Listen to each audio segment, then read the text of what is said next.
자, 여러분들 세무회계 1급 106회죠. 문제 한번 풀어보도록 하죠. 자, 일단 세법 1부부터 먼저 푸는데 문제 1번.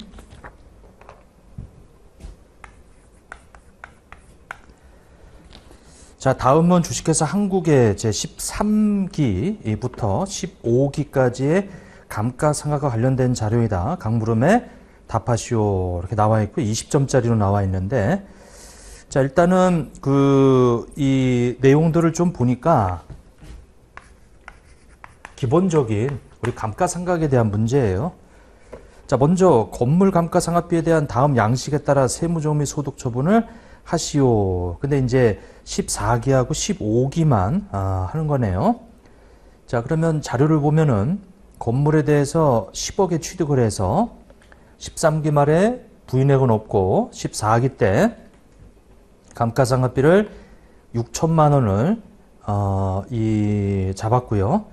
그 14기 말에 감가상각 누계액은 5억 500만 원이고, 그리고 그 15기 때 가서 감가상각비 우리 또 4,500 요렇게 이제 잡았네요, 이게. 자, 그러면 밑에 보니까 14기하고 15기에 요 양식에 따라서 회사 상각액이 얼마냐 이걸 좀 물어봤고요. 근데 회사 상각액은 14기 때 거기 6천만 원이라고 하는 게 있고, 그 밑에 비용 처리한 수선비로 처리한 자본적 지출액이 있는데, 보니까 건물에 대해서 13기 때 1,000만 원, 14기 때 600만 원이 있는데, 거기 14기 때 600만 원은 600만 원 미만에 대해서는 이제 전액 다 송금 인정해 주는 부분인데, 600만 원이니까 600만 원 미만에는 해당이 안 되죠. 그래서 거기 딱 걸렸어요. 그래서 요거는 이제 즉시 상각 의제로 봐서 자산으로 잡았다가 바로 감가상각한 금액으로 회사가, 그래서 600만 원을 더해 줘야 되는 거죠, 이게. 자, 14기 때 감가상각비 6천만 원에다가 거기 600만 원이라고 하는, 자, 이것이 이제 즉시 상각 의제에 해당이 되는 금액이 되겠죠. 자, 그래서 6,600만 원이 되겠다. 요거 답은 6,600이에요. 이렇게. 자, 그 다음에 답안에 보면 이제 상각 범위액을 이제 구하는 거죠. 상각 범위액. 자, 세법상의 이 상각 범위액은 취득가액이 지금 10억으로 되어 있어요. 자, 10억이다. 그 다음에 이 건물에 대해서는 이 정액법이에요, 정액법. 신고 안 하면은, 물론 신고해도 정액법만 허용하고, 그래서 상각률은 0.05. 그 얘기는 20년이란 얘기죠. 내용연수가 20년. 그러니까 0.05가 나왔겠지, 이게. 자, 아무튼 자, 이 정액법에 대해서는 이 즉시상각 의제 금액을 가산시켜 줘야죠. 이게 즉시상각 의제는 자산 처리했다가 바로 감가상 한 거니까 자산으로 들어가야 돼요, 이게. 근데 이제 13기 때 정기 이전에 즉시상각 의제액도 다 포함하는 거죠.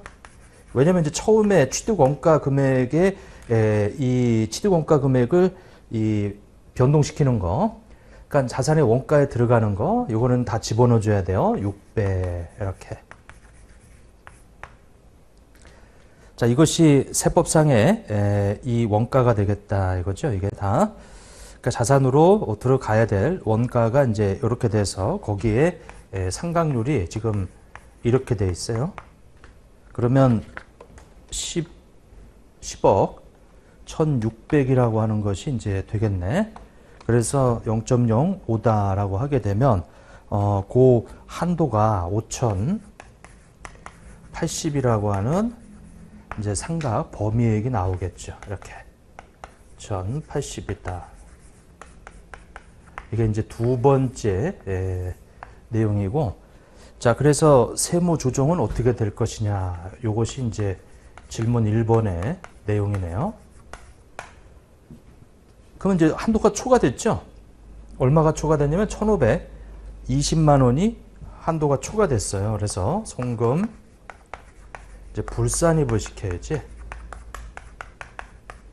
이렇게. 그래서 이제 상각 부인액이다. 상각 부인액. 이게 지금 얼마냐면 이제 1,520만 원이 되면서 이제 이것은 유보. 이렇게 세무 조정이 이루어지겠다. 그렇게 되겠고요. 자, 이제 그 다음 연도로 넘어가게 되면 15기 때 가서 거기 회사의 감가상각비가 4,500으로 돼 있어요. 그리고 그 밑에 자본적 지출액이 또 없어. 그러면 얘는 그냥 4,500이 회사 계상액이 되겠죠. 이렇게. 자, 그러면 상각 범위액을 좀 구하자라고 하는 거죠. 상각 이 범위액을. 자, 그런데 상각 범위액은 똑같아요. 정액법은 이렇게. 그래서 이 금액은 위에와, 그러니까 정액법의 특징은 그 다음 연도에 별로 변동이 없으면 범위액이 똑같게 나오겠지. 5,080 이렇게. 5,080 이렇게 이제 돼 있다. 그래서 이제 요것은 정액법이기 때문에, 그리고 15기 자본적 지출이 없기 때문에 똑같은 결과가 나오는 거예요. 이렇게 없다 이거죠. 자, 그래서 이 부분도 그렇게 별도로 이렇게 좀 설명을 좀 달았어요. 이게. 그러면 5,080에다가 그 4,500인데 이 세무 조정은 일단은 송금 산입이 되겠다. 이렇게. 그러니까 송금 산입에 대해서는 뭐 여기다 설명을 좀 한번 달아보면 미니멈. 자, 이 4,500하고 5,080이죠. 5,080. 그럼 그 차이가 580만 원이에요. 그래서 이 5,080만 원에서 저 4,500이라고 하는 것을 차감해서, 자, 이것이 뭘 의미하는 거냐면 시임 부족액을 얘기하는 거예요. 시임 부족액. 그 580이 부족하잖아요, 이게. 근데 한도 초과가 얼마가 있냐면은 13기 때 없고요. 그리고 14기 때 가서 요 1,520만 원이 있어요. 1,520만 원 이렇게. 둘 중에 이제 이 작은 것을 우리가 송금 산입하자. 송금 산입하자. 그러면은 5,080하고 4,580이에요. 580. 그리고 이 한도 초과된 게 1,520이 있어서 그걸 한도로 해서 580이라고 하는 부분을 이렇게 580이라고 하는 거. 그러면은 이것은 580이라고 하는 부분을 이렇게 마이너스 유보로, 이것은 이 시임 부족액이죠. 그러니까 이거 전기 상각 부인액이다. 이렇게. 이게 송금산이 580만 원, 전기 상각 부인액 이렇게 이제 마이너스 유보로 반대세무율 없어지는 거죠. 자, 이게 물음 1번에 대한 얘기고, 그 다음에 거기 그 물음 2번 똑같은 얘기인데 요거는 이제 기계장치에 대한 얘기예요. 그래서 이 14기와 그 다음에 이제 요 15기 이렇게 두 가지로 나눠서 그 표도 똑같네. 이게 회사가 계상한 것과 그 다음에 이제 상각 이 부인에 이렇게. 그래서 세무 조정을 해봐라. 뭐 양식은 똑같고요. 이렇게 돼 있네요, 지금. 자, 그래서 일단 먼저 이 14기, 15기 또 회사 계상액인데 기계장치를 보시게 되면, 자, 이제 주의하실 점은 기계장치는 정액법이 아니고 정률법이에요. 그 정률법. 그 밑에 보면은 이제 정률법이다라고 해서 0.2라고 나와 있죠. 신고를 안 하면 정률법이다. 그러면 14기 때 회사가 감가상각비로 3천만 원을 잡아놨어요. 3천만 원을.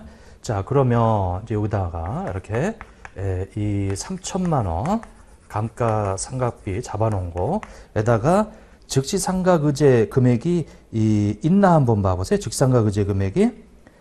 거기 기계장치의 14기 때 수선비라고 해서 비용 처리한 게 한 자본적 지출액이 있는데 600만 원 미만 전액 송금되는 400만 원이지 이게.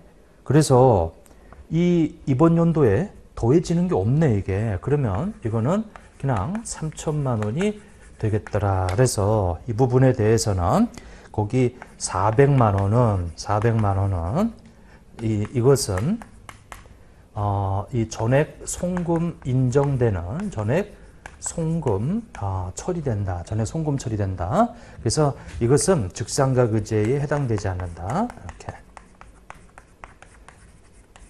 해당되지 않는다.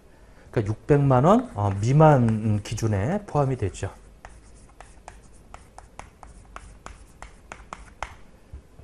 자, 이제 그 다음에 이건 첫 번째고, 이제 상각 부인액인데 이건 이제 정률법이잖아요. 이게 정률법에 대해서는 취득한 금액인 이 10억이 있어요. 10억에서 거기 14기 말에 감가상환두계액이 1억 원이지. 그러면 그 1억 원을 빼죠. 그럼 이게 뭘 뜻하는 거냐면은 14기 말에 장부금액이 되죠. 근데 거기다 플러스 3천만 원이라는 것을 다시 가산시키지.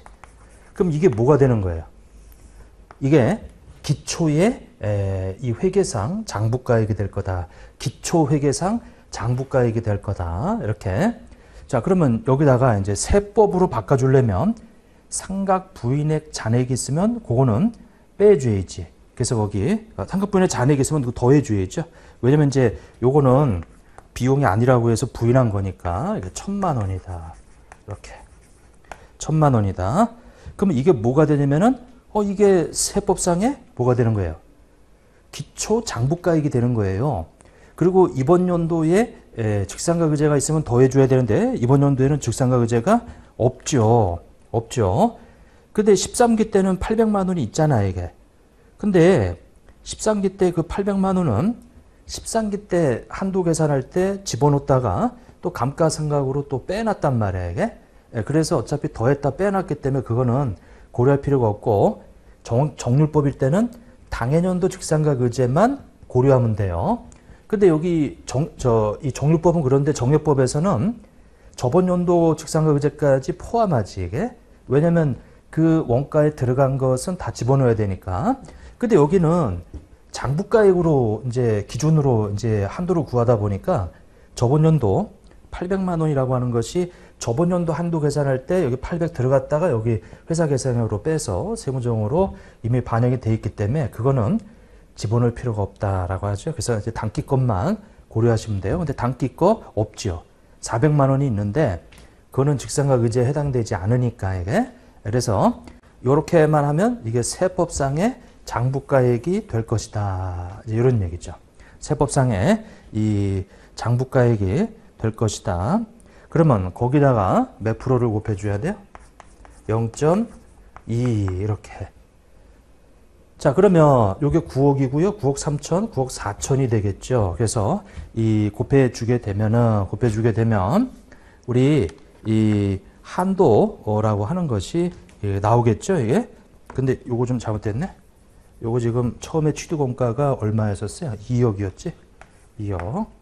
지금 저거 갖다 썼어요, 이게. 기계장치는 2억이에요.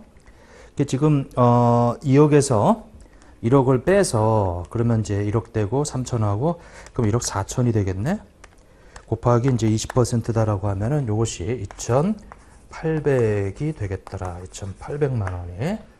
자, 그래서 요것은 2,800만 원이 되겠다. 자, 그러면 200만 원이 이 송금 불산입이 되겠네요. 이렇게. 자, 이것은 상각 부인의 200만 원 이렇게. 그래서 이제 유보가 되겠어요.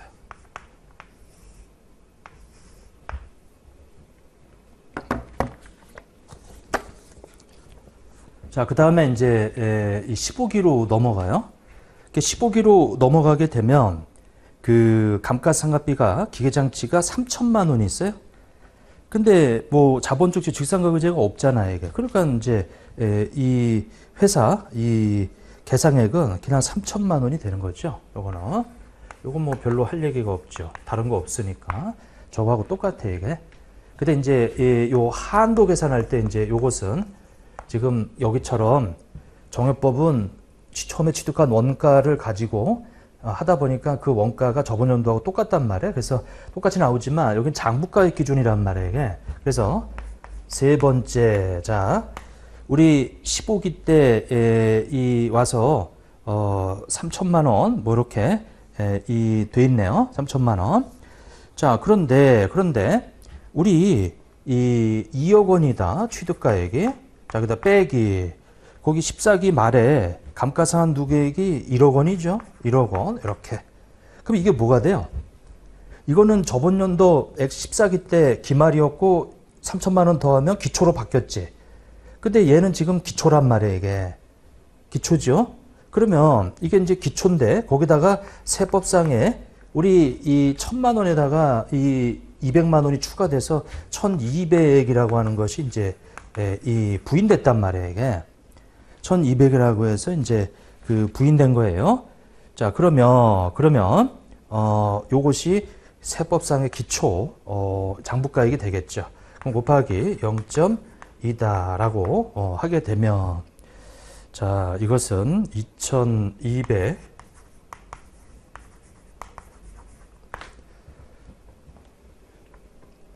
자, 이 한도가 이 1200이죠. 1200이면은 다시 암산으로 했더니 좀 뭐가 좀 잘못된 것 같아요. 1억 1200 20%다. 2는 4. 이거 4네, 4. 이렇게. 2240이다. 이렇게. 그러면 또 한도 초과가 또 나왔네. 이렇게. 그래서 자, 송금 불산이 또 상각 부인에게 또 나왔어요. 차이 나는 것이 760만 원.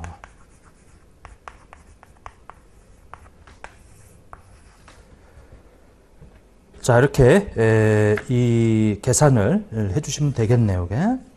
자, 이게 물음 2번 이렇게 되어 있고 물음 3번. 자, 물음 3번은 이제 상각 방법, 감가상각 방법을 변경할 수 있는 사유를 4가지 이상 나열하시오. 뭐 합병, 뭐 분할, 뭐 이런 거 있잖아요, 이게. 그러니까 우리 원래 쓰던 감가상각 방법이 있는데 합병이나 이런 걸 통해 가지고 다른 회사를 합병하다 보니까 이제 다른 방법으로 이제 이 바꿀 수 있는 그런 변경 사유가 되겠더라. 그게 이제 상각 방법이 서로 다른 법인이 합병 한 경우에 그리고 상각 방법이 서로 다른 이 사업을 인수하는 경우, 승계하는 경우. 그러니까 뭐 이 합병과 인수, 승계 뭐 다 비슷한 내용이 있죠. 이렇게 되어 있고. 자, 그다음에 무슨 이 경기 변동이나 이제 이런 여건 변동으로 인해서 상각 방법을 변경할 필요가 있는 경우라든지 뭐 그런 경우도 있고요. 그다음에 회계 정책의 변경에 따라 우리 결산 이 상각 방법이 변경된 경우 이렇게 이제 되어 있고, 그래서 IFRS를 최초로 적용한 사업연도에 결산 상각 방법을 변경하는 경우, 자, 그런 경우에는 이제 감가상각 방법을 이 변경할 수 있다라고 하는 거. 그래서 한 4가지 정도만 쓰면 돼요. 4가지만. 그래서 이제 그거는 답안을 좀 전체 내용들 좀 확인 좀 해주시고요. 일단 계산 문제 위주로 좀 내용을 좀 볼게요. 자, 그래서 1번은 요 1번, 2번, 물음 1, 2번은 무난하지 않았을까라는 생각, 뭐 그렇게 돼 있고요. 자, 그 다음에 이제 문제 2번으로 넘어가죠.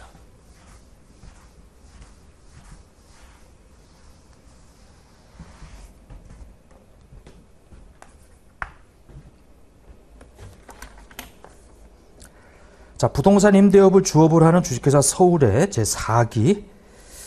자, 법인세 신고를 위해서 이를 토대로 독립적인 간부름에 답하시오. 계산문 과정을 명시하시오. 이렇게 나와 있네요. 자, 이 주식회사 서울은 상가 2개하고 주택 2개를 부동산 임대를 하고 있네요.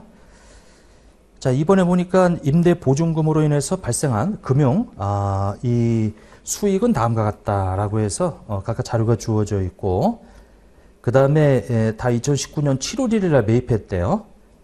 근데 각 건물에 대한 토지 면적은 건물 정착 면적에 그 뭐 한도를 넘어가는 건 없다고 해 있지. 넘어가는 거 있으면 조금 얘가 달라지지만, 그래서 이제 초과하지는 않고. 자, 일단 물음 1번. 자, 주 서울이 장부를 분실해서, 이거 저 추계죠, 추계. 법인세 과세표준과세액을 추계 결정하는 것으로 가정할 경우 간주임대료를 구하시오.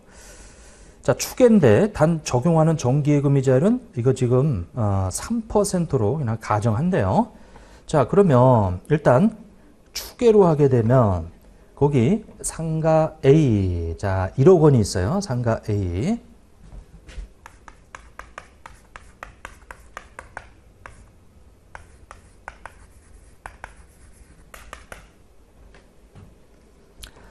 자, 1억 원이 있고요.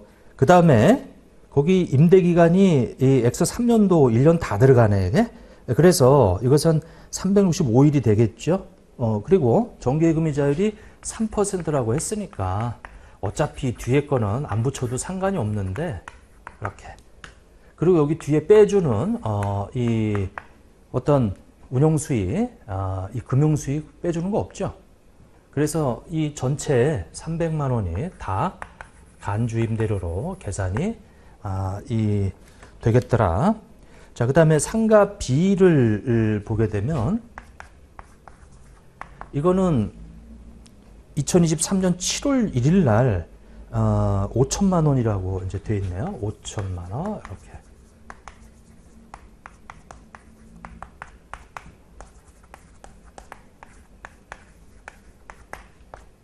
빼는 거 없지. 그냥 6개월치 이자 계산하면 되는 거예요. 자, 그래서 5천만 원 곱하기 184 나누기 365 곱하기 이제 이거 3%로 해서 756, 164 이렇게.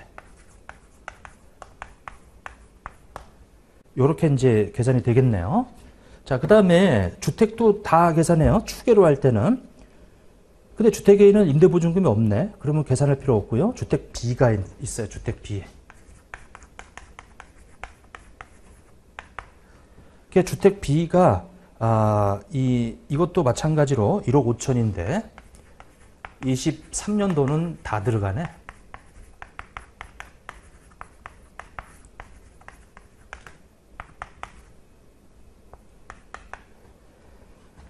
이렇게 1억 5천만 원에 대해서 3% 하게 되면 이거 450만 원이 되겠죠.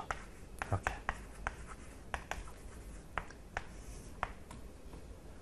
지금 750만 원에다가 플러스 7, 5, 6, 164라고 해서 이것이 825만 6천 164라고 해서 요렇게 이 간주임대료가 이 계산이 되겠어요. 이게.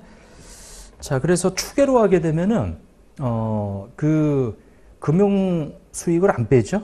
금융 수익을 안 빼요. 그럼 결국은 이제 이 이중과세인데 이 기장을 해야 우리가 기장에 잡히는 이자 수익이나 무슨 뭐 배당금 수익이라든지 이런 것들이 잡혀 있기 때문에 간주임대료 계산할 때 빼준단 말이에요. 근데 추계로 할 때는 안 빼주죠. 그리고 주택 부분을 우리 계산을 해야 된다 이런 얘기고. 자, 그럼 물음 2번으로 가죠. 자, 물음이는 똑같이 장부 분실했네요. 이게 확인되는 결산상의 법인세 비용 차감전 순이익은 0원이라고 가정할 경우 사업 수익 금액과 과표, 우리가 이제 법인세 계산하려면 과표를 계산해야 되고, 그러려면 요 간주임대료 계산한 것에 대해서 일정 부분을 이 빼주고, 왜냐면 이제 추계로 한 그 경비, 추계라고 하면은 이제 거기 기준 경비율 그만큼을 빼서 과표를 계산해 줘야지. 그 세무조정 및 소득 처분을 하시오. 단 추계에 의한 임대보증 간주 입금은 이 1,000만 원이다. 동일업종의 기준 경비율은 10%로 가정한다. 이렇게 나와 있네요. 그러면 요거는 이제 그 위에 보면은 뭐가 있냐면은 이 간주 임대료는 그렇고 월 임대료가 상가 A 같은 경우는 이제 500만 원이 있고요. 상가 A 500만 원. 이건 이제 12달이니까 이제 12개월이고, 그 다음에 상가 B는 300만 원인데, 이거는 6개월 동안, 이렇게. 6개월 동안, 이렇게 이제, 받았고요. 그 다음에 주택 A는, 이 150만 원이네. 150만 원.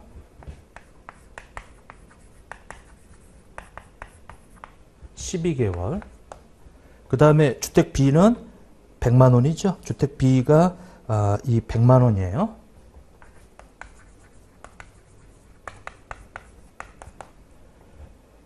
자, 그러면 6천만 원에다가 1800에다가 그 다음에 이 더하고 또 1200이다. 그러면 1억이 넘어가는데 1억 800만 원이라고 해서 이렇게 계산이 되고요. 그 다음에 이제 물음 1하고 관계없이 요거 틀릴 수도 있으니까 여기는 간주 입금이 거기 지금 얼마래? 임대보증금 1000만 원이라고 가정한 거예요. 이게 1000만 원이다. 그래서 1000만 원. 그러면 전체 임대로 인해서 이 수익 금액은 얼마냐면은 이제 1억 1800이 돼요. 1억 1800이다. 근데 이제 장부 기장을 안 했기 때문에 요것에 대한 경비 부분을 기준 경비율 적용해 가지고 이제 이 계산한다는 얘기죠, 이게. 그래서 이 사업 수익 금액은 일단은 1억 1800이고 거기 이 1억 1800에서 주요 경비 있어요? 인건비, 우리 이 임차료 뭐 이런 것들. 근데 거기 쭉 보니까 무슨 내용이 있냐면 4번에 임직원에게 지급한 인건비는 총 3천만 원이고 이거는 지급명세 지급증빙에 의해서 모두 확인이 됐대요. 그러니까 이제 추계다 보니까 이 부분에 대해서는 이 추계인 경우에는 기준경비율 적용해서 그 주요 경비를 빼주고, 자, 그러면은 3천만 원만 빼주고요. 자, 거기다가 우리 이 수익 금액의 기준경비율이 몇 퍼센트? 10%인가요? 10% 이렇게 빼자. 그러면 요 금액이 이제 우리가 입금 산입해야 될 금액이 되겠더라. 입금 산입해야 될 금액. 그 금액이 얼마냐면은 이제 요것이 1180이고 4180을 빼게 되면은 7620만 원. 그래서 요 금액을 우리는 입금 산입하자. 이렇게. 자, 입금 산입 이 7600 추계로 계산된, 자, 이 부분을 이제 이 상여로 때린다. 이거 이제 추계로 할 때는 장부 작성해라 이거죠. 상여로 이렇게 때린다. 입금산입. 이제 물음 2번은 요렇게 이제 이 처리를 하고요. 요거 이제 결산상 우리 법인세 비용 차감전 순이익이 제로로 되어 있기 때문에 여기 이제 원래 빼주는 것만큼 나머지 차액을 상여로 때리는데 여기는 지금 빼주는 게 하나도 없으니까 전체 전액을 다 상여 처분한 거예요. 물음 2번. 자, 그 다음에 넘어가시고, 자, 이제 문제 이 3번으로 가보시죠. 문제 3번으로.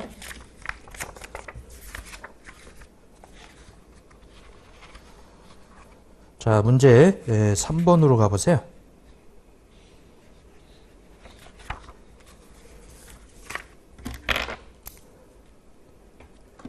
자, 다음은 도매업을 영위하는 내국 영리법인 주식회사 부산. 자, 중소기업이 아니라고 되어 있네요. 제 23기 2023년도 접대비 관련한 자료이다. 각 물음에 답하시오. 이렇게 되어 있고요. 그러면 물음에 보니까 뭐 한도의 기준, 그 수익금액, 그 다음에 접대비 한도에 뭐 이거 구하라고 되어 있네요. 자, 그러면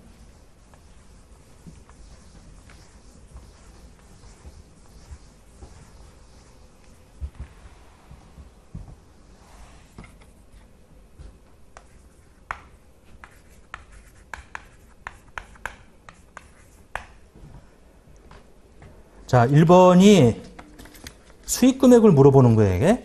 그 손익계산상의 매출액이라고 해서 특수관계제 거래는 없고요. 거기 1억 원이라고 돼 있어요. 그러면 일단 1억 원에서 출발을 해서 가감할 게 있나 한번 봐야 되겠죠.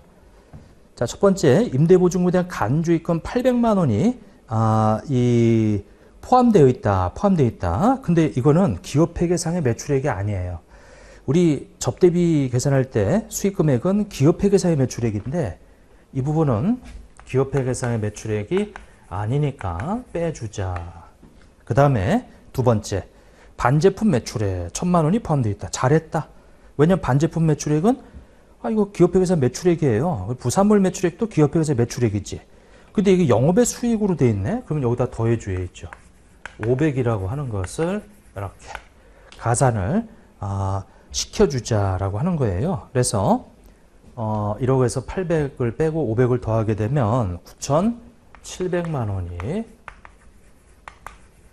답이 되겠다. 자, 그 다음에 이제 두 번째. 자, 두 번째는 뭘 물어보는 거냐면 접대비 한도액을 계산하라고 이제 이렇게 돼 있네요. 그럼 접대비 한도액은 자, 첫 번째가 이제 기본 한도가 있고요. 두 번째는 이제 수익금의 한도가 있고요. 세 번째는 이제 문화접대비 한도가 있죠. 이렇게. 그럼 기본 한도는 일단 이 회사가 중소기업이 아니에요. 그래서 1,200만 원이고요. 사업연도가 지금 1년으로 돼 있네요. 그럼 뭐 이건 어차피 이렇게 해서 1,200이 될 것이고, 그 다음에 두 번째는 수익금의 한도인데 9,700에 대해서 우리 만분의 13이다. 만분의 30, 만분의 30. 거기 요렇게 계산을 해주자.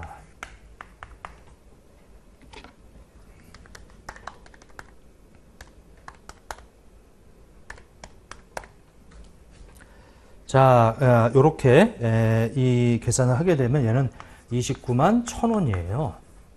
문화접대비는 없어요. 이렇게. 자, 그래서 다 더하면은 1,229만 1,000원 이렇게.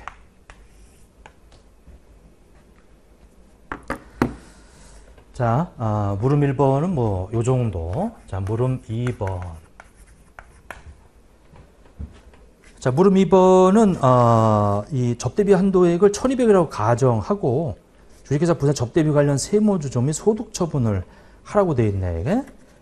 자, 그러면 접대비 내역을 한번 보게 되면은 이 1,600만 원이 있어요. 1,600만 원. 자, 그러면 접대비 이 계정에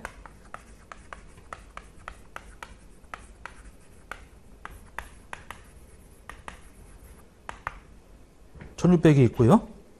뭐 다른 것은 없고 여기에 이제 이런 것들이 들어 있는데, 자, 첫 번째 1단계 사적 경비. 자, 1번에 봤더니 대표이사 동창회 기부금으로 지출한 금액이다. 이거는 비지정 기부금인데 기부금으로 지출한 거예요. 근데 왜 접대비로 처리했냐 이거죠. 그러니까 이거는 이제 사적 경비로서 상여로 때리든지 해야지 이게. 그래서 이제 빼줘야 돼요. 근데 다만 이게 상여 등일 때 대표이사의 동창회, 이게 별 얘기 없잖아요, 이게. 그러면 동창회에다가 기부할 수도 있는 거예요, 이게. 대표이사가 개인적으로 내야 될 거를 회사가 대신 내줬으면 상여인데, 동창회라고 하는 단체에다가 그냥 기부한 거면은 그냥 기타 사유출. 그러니까 이제 이게 참 기타 사유출이냐 상여냐. 그러니까 이제 전제는 대표이사 부담 동창회 기부금을 지출했다. 그러면은 상여가 되겠지만 그런 얘기 없으면 그냥 기본적으로 기타 사회 유출 이렇게. 그래서 이 부분은 1단계에서 이 동창회 기부금 라고 해서 거기 1,000만 원을 기타 사회 유출로 이렇게. 별 얘기 없으면 기타사 유출. 근데 이제 대표이사 부담 동창회 기부금을 회사가 내줬다 그러면 그건 상여. 근데 이제 그런 별도 얘기 없으면 기타사 유출. 이렇게. 자, 일단 이건 접대비가 아니다. 자, 그 다음에 이 두 번째 건당 3만 원 초과분 중 증빙불비다 라고 되어 있고요. 세 번째 임직원 단합을 위해서 지출한 회식비다. 그러면 거기 이 임직원 단합을 위해서 지출한 회식비는 거래처에 지출한 게 아니고 우리 종업원들을 위해서 지출한 거, 우리 저 임직원들을 위해서 지출한 거기 때문에 복리후생비지 접대비가 아니다라고 하는 거죠. 그러면 이 부분도 빠져야 되겠다. 이 부분도 빠져야 되겠다라고 하는 거예요. 지금 얼마냐면 이제 50만 원이라고 하는 거지. 이것은 세무주종이 아니고 50만 원은 거기 말하는 이 회식비, 임직원 회식비 이렇게. 요거는 접대비가 아니에요. 이거는 이제 복리후생비지. 50. 이건 세무주종이 아니고 이렇게 돼 있고. 자, 그 다음에 자, 쭉 가서 이 5번에 보면 법인의 대표이사 명의 신용카드 사용한 접대비 이 20만 원 이렇게 나와 있는데 그거는 2단계로 넘어가죠.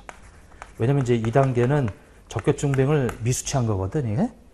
이게 적격증빙 미수치한 것은 이 증빙불비 초과분 중 요 증빙불비도 여기서 빼줘야 되겠네. 증빙불비도. 증빙불비는 아예 접대비로 회계 처리했는데 안 붙어 있는 거죠. 3만 원 초과분 중 200만 원. 그래서 이 200만 원은 요거는 증빙이 불비했다는 얘기는 이제 상여로 때려야 된다라고 하는 부분이고요.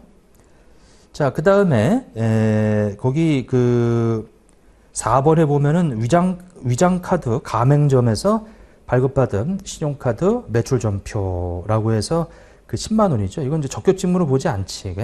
그래서 이제 일단은 2단계로 넘어가서 적격증빙 미수치 쪽에 가서 증빙은 받았잖아, 이게. 근데 이게 위장이래, 위장.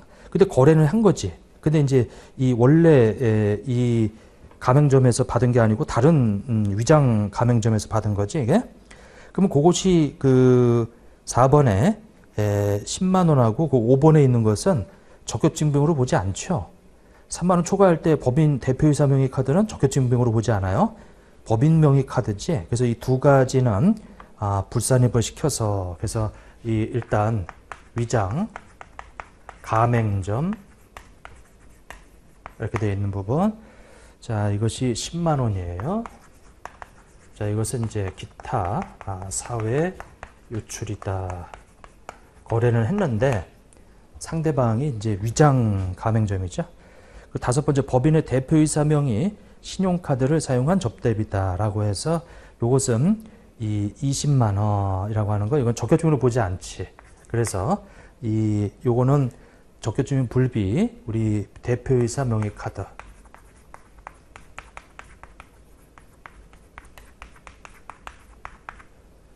(10만 원) (20만 원)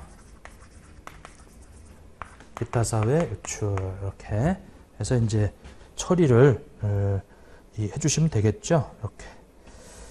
자, 그러면 이제 3단계로 내려와요. 이게 3단계로 내려와. 이렇게. 3단계로. 그러면 1600에서 얘네들 다 빼게 되면은 우리 접대비 해당액이 있어. 이거. 접대비 해당액. 이렇게. 접대비 해당액 1600에서 1000만 원을 빼고요. 그 다음에 50만 원, 200만 원, 10만 원, 20만 원, 320만 원.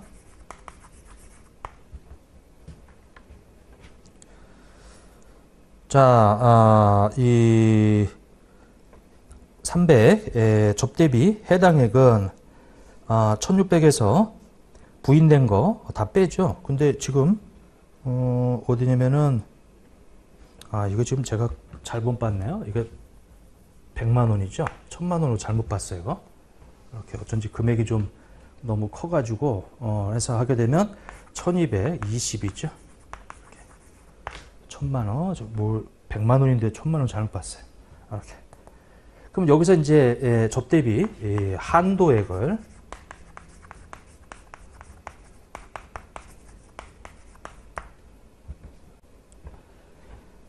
자, 요거는 물음 2라고 그랬으니까 접대비 한도액은 1200이라고 가정을 한대. 이건 이제 가정한 거니까 그 가정을 써야 돼요, 이거.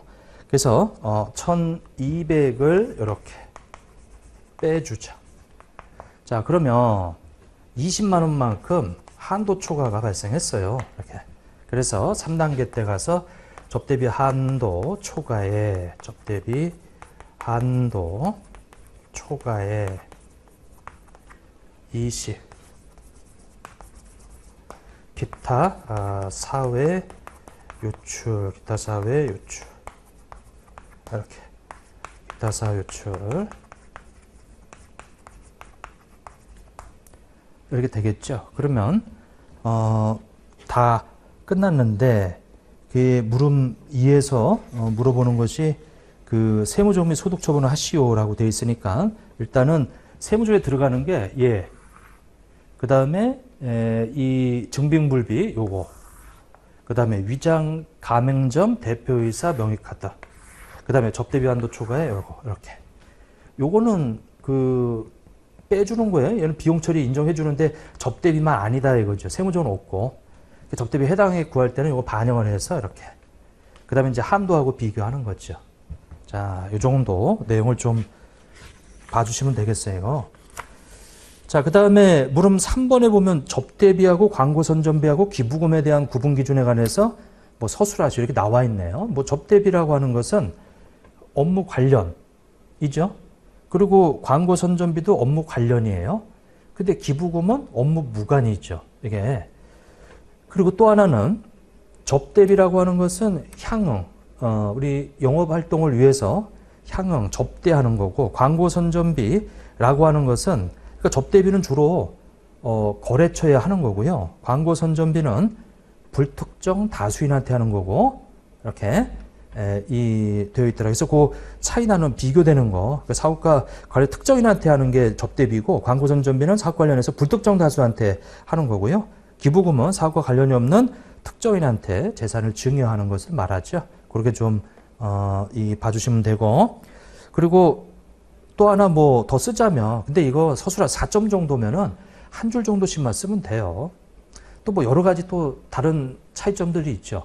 접대비라고 하면 아무래도 한도가 있다라고 하는 거. 광고선전비는 한도가 없죠.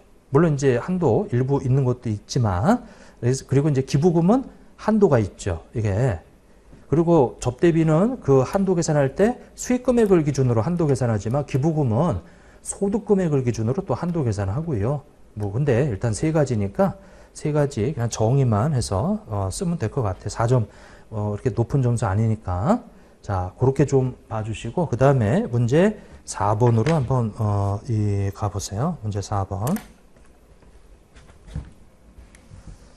법인세는 뭐 그렇게 크게 막 난이도가 어렵게 나오지는 않았던 것 같아, 이게.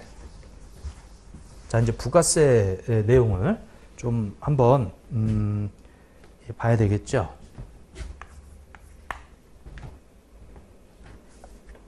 자, 다음은 2023년 우리 7월 1일부터 일반과세자에서 간이과세자로 전환된 사업자 갑의 2023년 거래 내역이다. 각 물음에 답하시오. 단 간이과세자인 경우에는 영수증 발급 대상 사업자라고 가정한다. 이렇게 나와 있죠. 그래서 이제 물음 1번. 근데 이제 간이과세자 이 유형 변경하는 것은 시험에서 이 일반과세자 위주로 좀 내야지. 간이과세자는 사실은 그렇게 많지 않아, 이게. 우리 좀 열악한 영세 사업자들 하는 거라. 그래서 이 중요한 거는 일반과세자 이제 과세 체계인데 뭐 아무튼 일반에서 간이로 좀 바뀌었을 때 거기 답안을 보면은 이 납부세액이다라고 되어 있고 세공제다라고 해서 그 이 칸을 좀 채워라 이제 이런 얘기죠. 그럼 먼저 7월 1일부터 6개월 동안 매출 공급 대가 3천만 원, 이 중 신용카드 매출 발행분 1,000만 원이고 거래처 파산으로 대손이 확정된 금액 220만 원이 있더라. 이렇게 나와 있네요. 아무 그 상관없이 공급 대가는 이제 이 3천만 원이죠. 그리고 대손세액 공제는 간이과세자는 받을 수가 없어요, 이게. 그 지금 그 3천만 원, 우리 요번에 팔은 3천만 원에 대해서 업종별 부가가치율. 업종별 부가가치율이 지금 22년 이전은 10%고 23년은 20%. 그러니까 23년도 지금 7월 1일부터 지금 간이로 바뀌었으니까 부가가치율은 20%죠. 그러면 여기에 10%를 내라. 이것이 이제 이 납부세액이죠. 그러면 얼마가 되냐면은 60만 원이 돼요. 그러니까 얼마나 간단해, 간이과세잖아. 그냥 여기서 순액 요만큼이 부가가치다. 근데 일반 과세자는 이것을 매출하고 매입하고 이렇게 나눠서 그 차이 나는 거 가지고 이제 구하는데, 여기는 이미 여기에 매출 매입이 반영된 20%가 순액이다, 부가가치다 이렇게 해서 거기에 10% 때리겠다. 이게 이제 다예요. 근데 이제 이렇게 하면은 간이과세자가 제대로 세무신고 의무를 이행을 안 할 거니까 여기 밑에다가 각종 무슨 공제를 이제 혜택을 주는 거지, 이게. 자, 그래서 그 첫 번째가 매입세금 계산 중 수치세액 공제를 해주겠대요. 그러니까 세무서에 이제 제출해라, 이거 신고해라. 그렇지 않으면은 이제 이거 이렇게 구하는 거니까 이걸로 끝낸단 말이에요. 근데 이제 받은 매입 자료들 신고해줘라. 그러면 이만큼 해줄게. 일종의 혜택이지. 거기 이제 매입세액이 200만 원 있어요. 이중 신용카드 매출원표 수치부는 100만 원이고 세금계산 수치부는 또 100만 원이다. 매입세액이 둘 다 받을 수 있죠. 요 매입세금에서 수치세액 공제라고 하는 부분이 그게 이제 200만 원이에요. 200만 원 이렇게. 지금 이게 매입세액이란 말이에요. 그럼 이 매입세액을 우리가 10분의 110 이게 뭘 말하는 거야? 이 10이 뭐예요? 부가세. 근데 부가세를 다시 공급 대가로 바꿔주는 거지. 그래서 이 공급 대가의 0. 몇 프로? 0.5%를 해줄게. 이렇게. 이건 이제 우리가 개정된 내용이죠. 몇 해 전에. 그래서 매입세액의 몇 프로, 이게 원래 수치한 세금계산서 매입세액 공제였었는데 그게 아니고 그 매입세액을 이제 뭘로 바꿔요? 공급 대가로 바꿔. 그럼 이게 이 공급 대가가 되는 거예요. 내가 매입한 자료에 공급가액에다 부가세 포함된 전체 금액이 되는 거지. 거기에 0.5%만 해줄게. 이렇게. 그러면 그렇게 해서 하게 되면 11만 원 빼줄게. 이렇게 됐죠? 이제 받은 이 세금계산서나 신용카드 등으로 이 수치세액 공제를 받을 수 있는데 그거는 공급대가의 0.5%다. 자, 그렇게 좀 봐주시고요. 그 공급대가는 어떻게 구하냐면 매입세액에다가 10분의 110이다. 이게 10분의 110이 뭐냐면 공급대가로 환원하는 금액이에요. 부가세를 공급대가로 이렇게. 자, 그 다음에 뭐가 있냐면은 이제 그 면세농산물 매입액 200이 있어요. 아니 그런데 우리 간이과세자는 이제 의제매입세 공제를 못 받아. 이제 폐지가 돼가지고 그래서 의제매입세액은 이거는 해당 사항이 없어요. 이게. 자, 그러면 뭘 받을 수 있냐면은 카드 이 발행해 준 거 있죠? 거기 신용카드 매출업의 발행 금액이 1,000만 원이 있다라는 거. 그 1,000만 원에 대해서 이제 신용카드 발행세액 공제를 받을 수 있거든. 1,000만 원 곱하기 우리 1.3%다. 이렇게. 지금 요렇게 되어 있고요. 왜냐면 제조업이에요, 제조업. 1.3%다. 음식업 이런 게 아니고 제조업이다. 그래서 숙박업이 이런 게 아니고 제조업이니까 1.3%, 1,000만 원에 1.3%면 13만 원이 되겠죠. 자, 이제 그렇게 되어 있고요. 그러면은 이 물음 1번에 나와 있는 그 표에 있는 거는 다 했어요. 이게 이렇게. 그래서 이 금액까지 계산 내역 있고요. 여기 앞에 구분 다 돼 있고, 그 다음에 이제 물음 2번으로 넘어가죠. 자, 간이회사 갑의 2023년 부가치세 재고납부세액을 다음에 답안 양식에 따라 제시하시오라고 해서 답안 양식이 원재료, 기계장치, 건물에 대해서 이제 나와 있죠. 그럼 먼저 원재료부터 한번 보게 되면, 자, 우리가 7월 1일부터 간이로 바뀌었어요. 일반이었을 때는 100% 다 매입세 공제를 받았는데, 그럼 토해내야지. 이걸 보고 재고 납부세액이라고 그래? 그러면 거기 원재료가 취득가액이 110 있잖아, 이게. 그러면 거기에 이 110이라고 하는 거, 그러면 이게 뭘 뜻하는 거예요? 110이라는 게. 110이라는 게 일반 과세자였을 때 110이라는 것은 부가세를 제외한 금액을 원재료의 취득원가로 잡아놓은 건데, 거기에 10%가 이제 부가세가 되겠지. 부가세가 이렇게. 근데 이 부가세를 요 뒤에다가 1 마이너스 요거 0.5% 곱하기 이 10분의 110이다. 이렇게 해주게 되면 자, 요게 무엇을 뜻하죠? 이게? 거기 취득가액 110만 원이라고 하는 부분에다가 110만 원이라는 부분. 그러니까 제가 요거를 순서를 좀 이렇게 바꿔볼게요. 여기 앞에다가 1-0.5% 곱하기 10분의 110이다. 이렇게. 그런데 이게 뭐예요? 이거 취득가액?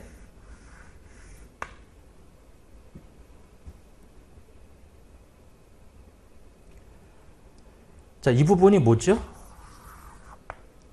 이 부분 당연히 여기 돼 있잖아요. 이거 뭘 말하는 거예요?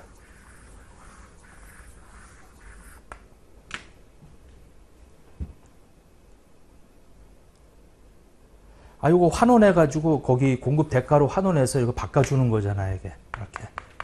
이렇게. 그래서 원재료라고 하는 이 부분에서 우리 이 간이과세자가 받아야 될 금액은 요 금액이고요. 그래서 당연히 1 마이너스 간이과세 받아야 될 요걸 뺀 나머지를 다 토해내라. 10% 다 토해내라. 이렇게 돼 있지. 뭐 10%를 여기다 곱해도 되고요. 이렇게. 그러니까 이제 이걸 다시 이제 의미를 알기 위해서 그렇게 순서를 좀 바꿔놨는데 1-0.5% 곱하기 10분의 110이다. 자, 이게 뭐다?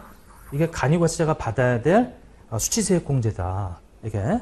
그러면 이 전체 매입세액 중에서 요거 간이과세자가 이제 받아야 될 세액 공제고, 그러면 1 마이너스 간이과세 거 빼면 일반 과세자가 받았던 거 토해내야 될 금액. 이렇게. 지금은 토해내야 될 금액을 말하는 거예요. 자, 그리고 기계장치가 있어요. 기계장치. 자, 기계장치의 거기 그 취득가액은 증빙 분실로 인해서 토해내야 될 것은 시가로 가는 거예요. 시가로. 확인이 불가능하면, 자, 시가 1,000만 원이다라고 하는 부분. 그래서 1,000만 원에 대해서 똑같아요. 10%. 이게 전체 매입세액이지. 전체 매입세액 중에서 우리 간이과세자는 이 부분에 대한 것만 받는 거예요. 이 부분에 대한 것만 받는 거예요. 간이과세자가 받아야 될 수치세액 공제에 해당되는 부분, 이렇게 돼 있더라. 여기 봐보세요. 여기 전체 매입세액 중에서 간이과세자가 받아야 될 요금액. 그러니까 여기 전체 요게 매입세액인데 요 간이과세자가 받아야 될 수치세액 공제를 뺀 나머지를 토해내라. 나머지를. 왜냐면 일반 과세자였을 때는 이거 다 매입세 공제 다 받았거든. 근데 이제 간이로 바뀌면 요만큼만 받고 나머지는 토해내야 되는 거거든요. 이게. 그래서 이제 식이 그렇게 된다라는 거. 그러면 103,950원? 요거는. 그 다음에 기계장치는 472,500? 472,500. 자, 또 뭐가 있냐면 이제 건물이 있어요. 건물. 이렇게. 건물이. 자, 그 건물은 지금 취득가액이 4,400이죠. 그리고 거기 시가가 있는데 요거는 취득가액으로 가는 거죠. 4,400이다. 이렇게. 자, 주의하실 점은 이 재고 납부세액은, 그러니까 재고 납부세액이라는 얘기는 일반 과세자였을 때 100% 받았던 것을 간이가 되면 이 요만큼만 받고 나머지 토해내야 되거든, 이게. 그래서 1 마이너스 요만큼 한 거죠, 이게. 그리고 취득가액이 불분명하면 시가로 간다라는 거. 왜냐면, 이거는 불리하게 규정되어 있는 거예요. 이렇게. 재고 납부세에 만약에 취득가액이 확인이 안 되면 시가로 가자. 취득가액이 있잖아요, 이게. 4,400이다. 자, 근데 이제 문제는 거기 요거 좀 잘못됐죠? 좀 실수를 했네. 왜냐면 요 뒤에 뭐가 붙어야 돼요? 얘는 어차피 경과된 과세할 수가 없으니까 상관이 없는데, 그러니까 원재료 같은 경우는 비감가상각 자산이니까 이제 상관이 없는데, 기계장치는 지금 저번 연도 우리 한 과세기간 동안에 간이과세로 쓴 거를 인정해 줘야 될 거 아니에요, 이게? 그래서 거기 이 1 마이너스 얼마를 빼줘야 돼요? 25% 곱하기 2 이렇게. 요 2는 저번 연도 2기와 이번 연도 1기를 말하는 거예요. 그리고 한 과세기간당 25%씩 그렇게 요거 지금 반영을 안 했어. 지금 그 금액이 472500이죠.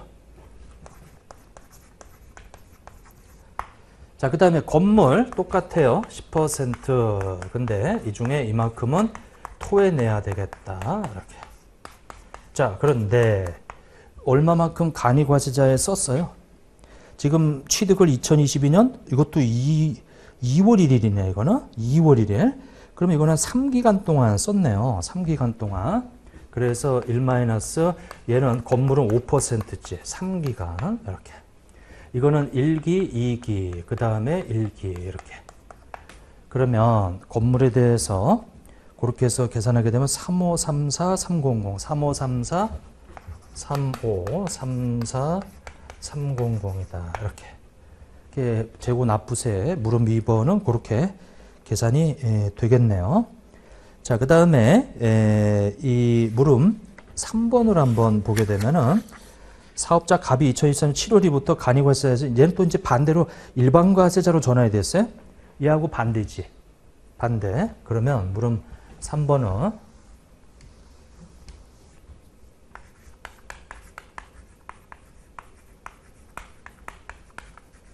재고 매입세액이죠. 자, 재고 매입세액은 간이에서 일반으로 바뀌는 거예요. 일반으로 바뀌는 거다. 이렇게. 자, 그러면 일반과세자 갑의 23년 부가세 재고 매입세액을 다음에 답안 양식에 따라 제시하시오. 이제 원재료라고 하는 것이 이제 있죠. 원재료라고 하는 거. 그러면 원재료는 얘는 이제 이 매입세 공제를 받는 거예요. 그러면 저거하고 똑같지. 110만 원에 자, 10% 이렇게. 10%. 그 다음에 이 곱하기 1-0.5 곱하기 10분의 110이라고 해서 요거를 110만 원 곱하기 우리 요게 이제 10%는 아니죠. 왜냐면 간이었을 때 요거 취득원가 110은 부가세를 포함하고 있는 거야. 그래서 요거 10분의 110 10분의 110 요거 10분의 110이 아니고 110분의 10이다. 이렇게. 110분의 10이다. 자, 여기는 일반 과세자였을 때는 공급 가액으로 되어 있는 거예요. 취득가액이. 그러면 거기에 10%가 바로 매입세액이란 말이에요. 이게 매입세액을 이렇게 구해요. 근데 여기는 매입세액을 어떻게 구해요? 간이과세자는 여기 취득가액에 부가세가 포함되어 있는 거야, 이게. 회계 처리할 때. 그러니까 이제 부가세 포함된 금액으로 나눠서 10을 곱해줘야지. 그냥 10% 곱해주면 안 되고. 그게 좀 차이가 있더라. 그러면 얘가 뭐가 돼요? 이게 매입세액이 돼. 이게 매입세액이 돼. 그러면 그 매입세액 중에서 요만큼만 받았어요. 그러니까 나머지 차이 나는 거 더 받아야지. 이렇게. 그래서 그 차이를 좀 봐주세요. 이게 94,500원이더라. 이렇게 계산이 되고요. 그 다음에 기계장치 이렇게.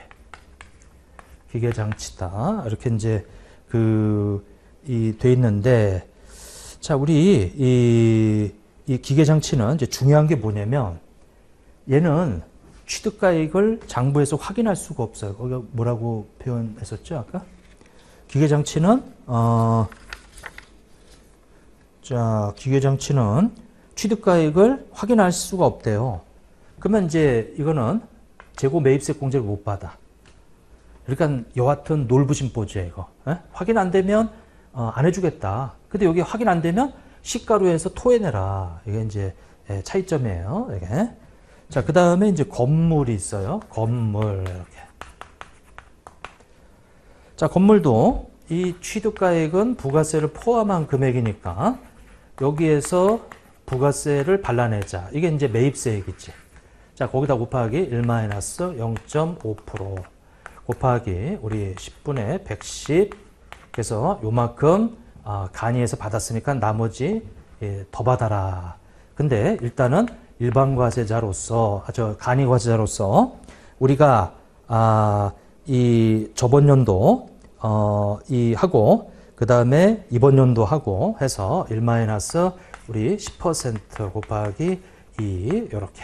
그러니까 요 2는 저번 연도 즉 2022년도하고 이번 연도 2023년도 우리 1기하고 이렇게. 그리고 요거를 이제 경과된 과세기나 수. 그리고 간이과세자는 1년으로 한 과세기간이다 보니까 6개월에 5%니까 이제 10%로 해서 이렇게 계산을 하죠.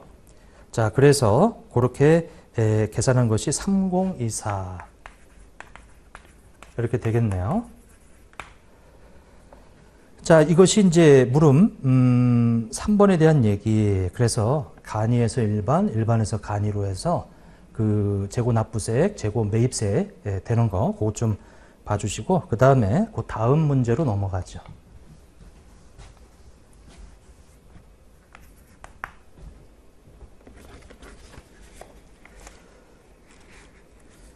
자, 이제 문제 5번을 한번 보게 되면 자, 다음은 음식점업을 영위하는 개인 사업자.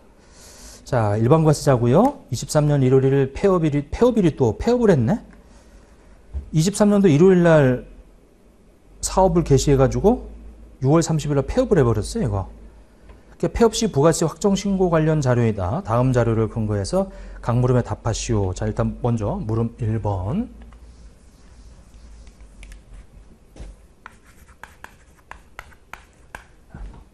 자, 물음 1번을 보면 이 매출 세액과 공제 가능 매입세액을 한번 구해봐라 이렇게 나와 있네요. 일단 매출세.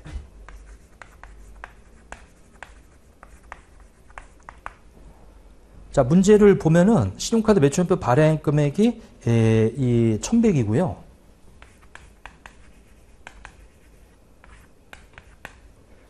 현금 영수증 990이고요. 그 다음에 간이 영수증 110이고요. 이렇게. 자, 해서 이거는 부가세가 포함된 거니까 이제 거기에 110분의 10을 그리고 나머지 자료는 없으니까 뭐 이거는 너무 간단한 문제지 이거. 그래서 얼마가 나왔어요?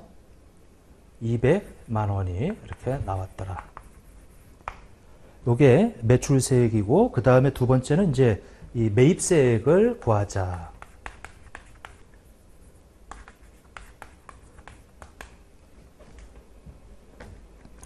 식자재 세금계산서 수취분이 이제 550이 부가세는 별도네 이거는. 그러면 550만 원. 자, 그 다음에 포장재 현금영수 수취했는데 이것도 마찬가지로 부가세 별도로 다 매입세 공제가 되는 거고요. 그 다음에 음식점업이고 개인사업자예요. 개인사업자. 자, 이렇게 해서 요 관련해서 이제 10%. 자, 이것이 이제 우리 이 440 얘는 부가세가 포함되어 있네. 요게 표현이 지금 그렇게 되어 있죠. 부가세 별도는 부가세를 이렇게 구하고요. 그 다음에 440이라고 하는 것은 부가세를 포함하고 있다면 부가세를 발라내야 되는 거고 이렇게. 요거하고 요거 차이점을 좀 봐주시고 그 다음에 농산물이 있어요. 600이라고 하는 것이 있지. 600이라고 하는 부분 곱하기 이제 이 음식점어 요것이 지금 과표가 뭐 2,200밖에 안 돼. 이게 1억이 안 되죠. 그래서 이 의제매입세 요 공제율이 109분의 그 9가 될 것이다라고 하는 거죠. 요거. 자, 그다음에 이제 폐업을 했어요. 그래서 뭐 요렇게 이제 계산을 하게 되면 550에 10% 그러면 55만 원이 되고요. 그다음에 440에 대해서 하게 되면 40만 원이 되고요. 그다음에 600만 원에 대해서 곱하기 9 나누기 109다라고 해서 이렇게 해서 더하게 되면 총 매입세액은 144만 5,412 1,412원이다. 이렇게 되겠네. 자, 그 다음에 물음 2번을 한번 보게 되면 자, 세부담 취소화 과정에서 차가감 납부세액을 한번 계산해라. 그러면 일단 거기 그 뭐라고 되어 있냐면 직접 전자신고를 또 했대요. 그 전자신고 세액공제라고 해서 이제 10,000원을 받고요. 그러면 일단은 우리 매출 세액 200만 원에서 매입 세액 144만 5,412원이다. 이렇게. 그래서 55만 4,588원이다. 이렇게 이 납부세액을 일단은 먼저 구했어요. 55만 4,588원. 자, 이제 그 다음에 전자신고 세액공제는 무조건 10,000원을 해주죠. 자, 플러스 또 뭐가 있나 봐보세요. 우리 신용카드 현금용 수중이라고 해서 이거 이 얼마냐면은 물론 상관없겠어요. 왜냐면 폐업을 했으니까 이거 1,100에다가 플러스 거기 990만 원 이렇게 990만 원 이렇게 이제 해서 그곳에 1.3%다. 1.3%. 신용카드 발행세 공제 이렇게 되어 있네요. 자, 뭐 다른 거 없고 공제한도 특례 적용하지 않는다고 되어 있으니까 이제 다른 거 한도 뭐 고려할 필요가 없어요. 이게. 자, 그러면 1,100에다가 990 그러면은 이제 2,090이 되는데 거기에 1.3% 플러스 10,000원이다. 그러면 28만 1,000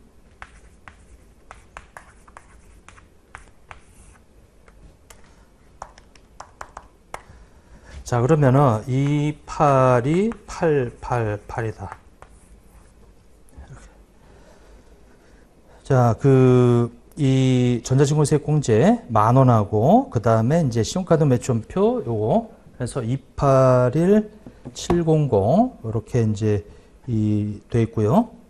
그 다음에 매출세액에다가 144만 5,412원 이렇게 하게 되면 이 금액이 조금 뭐가 잘못됐네.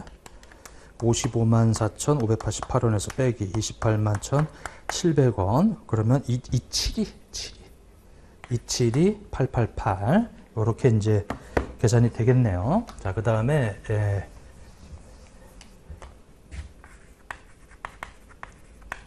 자, 물음 3번을 보면 간이과세자일 경우 세부담 최소화를 가정해서 실제 납부할 이 세액을 계산해 봐라. 만약에 여기 지금 요 사업자가 6개월 하고 근데 이제 간이과세자래요. 그럼 간이과세자다라고 했을 때 우리 면세점이 있죠. 간이과세자는 그게 이제 4,800인데 지금 6개월 동안에 거기 나와 있는 우리 이 공급 대가를 보게 되면 여기 위에 있는 먼저 검토부터 해봐야죠. 자, 1,100, 990, 110. 왜냐면 이 금액이 좀 작단 말이에요, 지금. 곱하기, 이 부분이 6개월 동안에 발생한 공급 대가인데, 이거를 1년으로 환산한 공급 대가를 봤을 때 그게 4,800이 안 되면은 납부세액이 제로예요, 제로. 그래서 이것에 대해서 이 1년으로 환산하는 방법이 이렇게 곱해주는 게 1년으로 환산하는 거지. 그래? 그러면 이것이 2200인데 그게 2배니까 4400이 되겠네요. 이렇게. 자, 그러면 물음 이 3번에 대한 얘기는 실제 납부할세액은 제로다. 실제 납부할세액은 그 제로가 되겠다. 납부 면제다.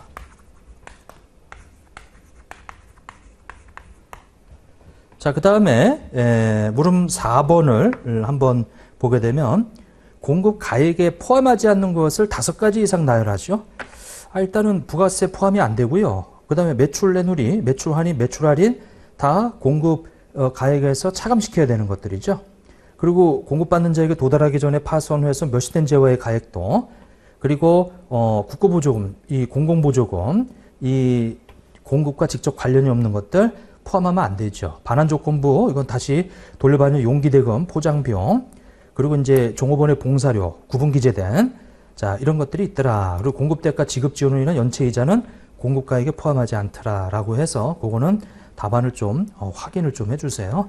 그래서 세법 우리 일부는 좀 보통 이 평이하게 좀 출제된 것 같아요. 이게. 자, 그 정도만 보시고 좀 쉬었다가 세법 2부로 넘어가도록 하죠. 좀 쉬었다 하겠습니다.